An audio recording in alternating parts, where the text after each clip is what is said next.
A eleição de Ailton foi uma fraude e essa eleição agora ele vai sofrer o que ele fez com o pastor Almeida. Já pensou? A lei da semeadura.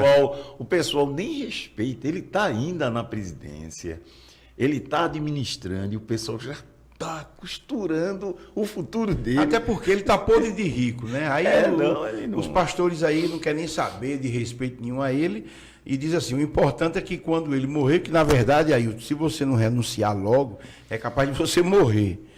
Aí vai ficar pior ainda, né, doutor Miguel? Era melhor você renunciar, esse novo pastor assumir. E agora eu pergunto, doutor Luiz Miguel, será, eu lhe faço uma pergunta aqui, será que esse pastor, que há uma conjectura que ele assuma, será que ele vai tentar resolver esse problema de pecado do pastor Ailton com relação à irmã Judite? O que é que o senhor acha? Olha... Ou vai prescrever esse pecado? Na igreja não prescreve pecado. Prescreve não. Manuel, é o seguinte, sendo uma substituição natural dessa forma, com eleição, eu acho que ele vai ter como se fosse o presidente de honra. A mesma coisa que fizeram com o pastor Zé Leôncio. Vai ser o presidente de honra, entendeu? Pois não. Vai ser o presidente de honra e, logicamente, ele vai ter todas as benesses, porque esse pastor que está articulando, ele vai também dar um lugar de destaque ao pastor Ailton. Ele vai deixar o pastor Ailton um patamar de... A mesma coisa de José Wellington, entendeu? José Wellington, quantos pastor anos? Emérito. Então, é uma situação que prestes vai estourar aí. Eu me antecipei e falei, mas essas coisas já estão flutuando nos bastidores, já estão se articulando na surdina. E eu lhe faço uma outra pergunta. Nas entranhas. Nas entranhas, né? Nos bastidores. Aí eu lhe faço uma segunda pergunta. E nós que fomos disciplinados, será que vamos ter oportunidade ou a gente vai continuar excluído? Olha, a perseguição, Emanuel, contra as pessoas que denunciam é muito grande, meu amigo. Mas a gente será que vai ter condição de voltar a ser membro? Não, eu acho. Tomar ceia. Eu né? acho que na nova gestão, na nova gestão, talvez se abra para essas pessoas voltarem a um convívio da igreja. Seria tão bom, né? Porque hoje muitas pessoas não querem mais voltar. É exato. Muitos que saíram para DCA, a Esperança, não querem mais voltar. Não tem nem mais sentido para isso. Não tem sentido porque você voltar é como se você voltasse para algo que você saiu, você repudiou e agora você retorna. Eu acho que perde o sentido, entendeu, Manuel? Mas no caso da gente que não foi nem para a DCA, isso é uma pergunta que eu faço ao senhor, e aqui, como o debate é livre, aí eu queria lhe perguntar o que é que o senhor pensa no caso.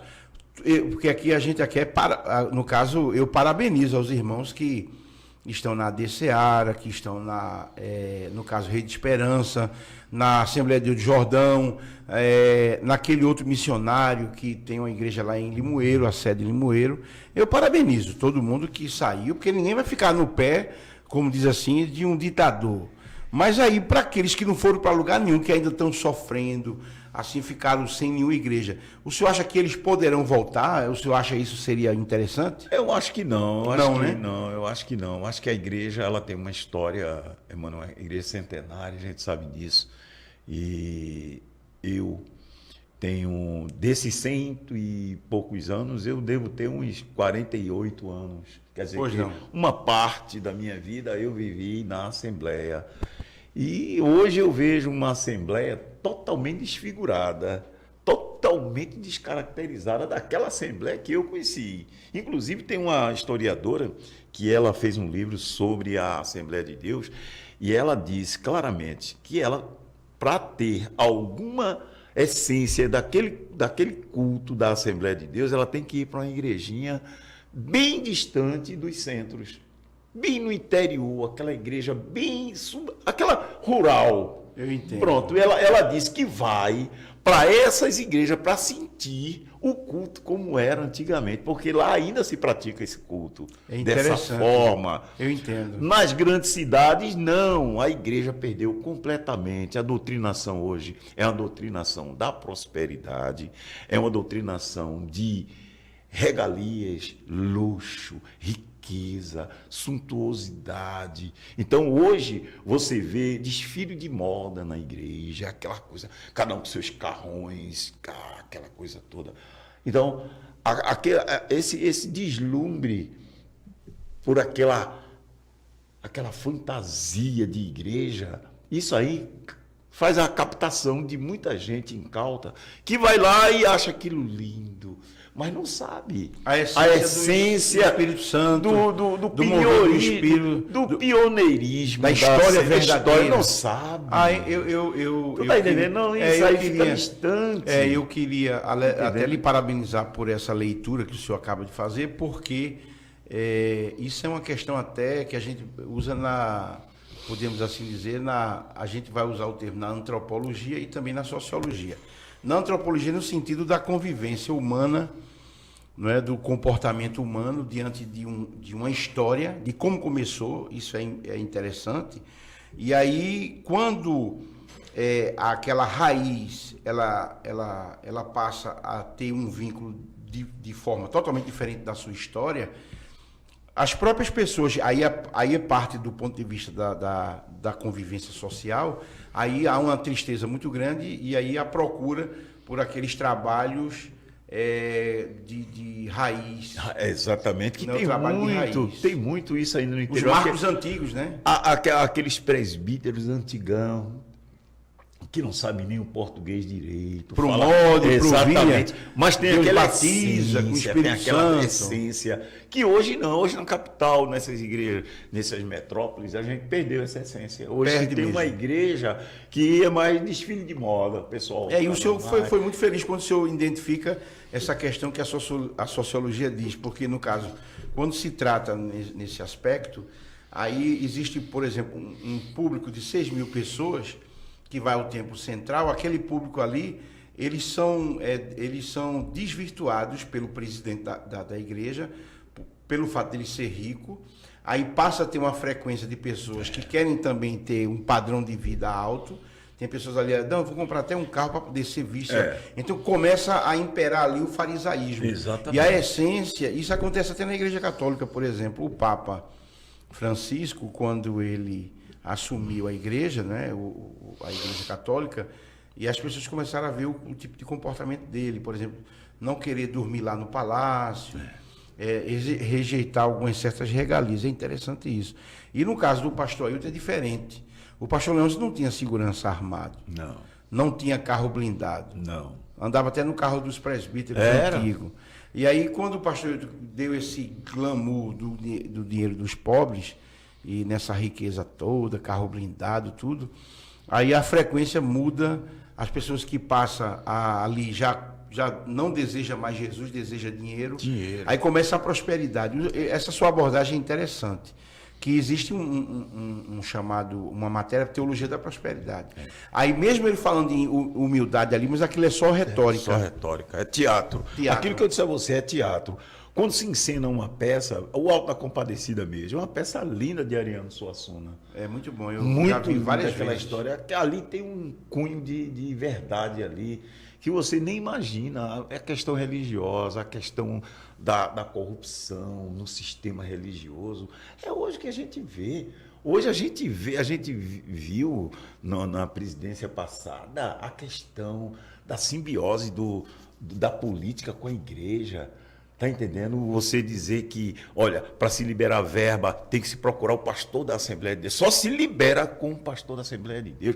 Aí o pastor da Assembleia de Deus entra livre acesso no Palácio da Alvorada, com propina de ouro. Isso tudo da Assembleia de Deus. Agora, doutor Miguel, veja a situação. O senhor fala uma coisa tão importante que eu acho que em outro encontro eu queria que o senhor abrisse espaço. Na próxima semana, porque essa influência protestante no meio político é muito perigosa. Eu assim, confesso a você que assiste o Pode Expressar, esse assunto de política e igreja, isso não dá certo. Porque a gente caminha para o obscurantismo. Não é? E isso não é bom. Quase que nós entrávamos para mais 4 anos de ditadura no sentido tanto político como da igreja evangélica. Não é bom dar poder aos pastores, você que está nos ouvindo.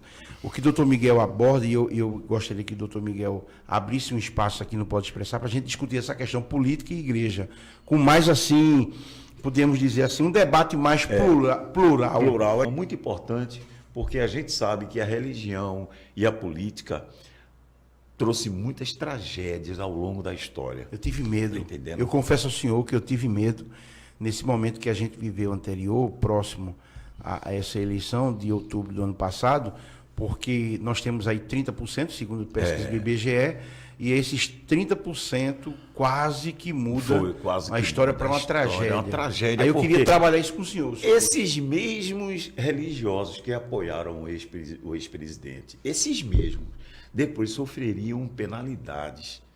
Porque após estabelecer, como já estava tudo desenhado, uma ditadura, um golpe de Estado, o primeiro passo seria calar esses mesmos pastores que estavam ajudando. Foi o que Ailton fez. Tá entendendo? Quando ele ganhou a eleição, doutor Miguel, que eu estava lá, ele pegou os presbíteros antigos e os evangelistas mais idosos e rejeitou de lado, criou um novo grupo. Pronto. E criou uma ditadura na igreja. É aquilo, a igreja não precisa de política.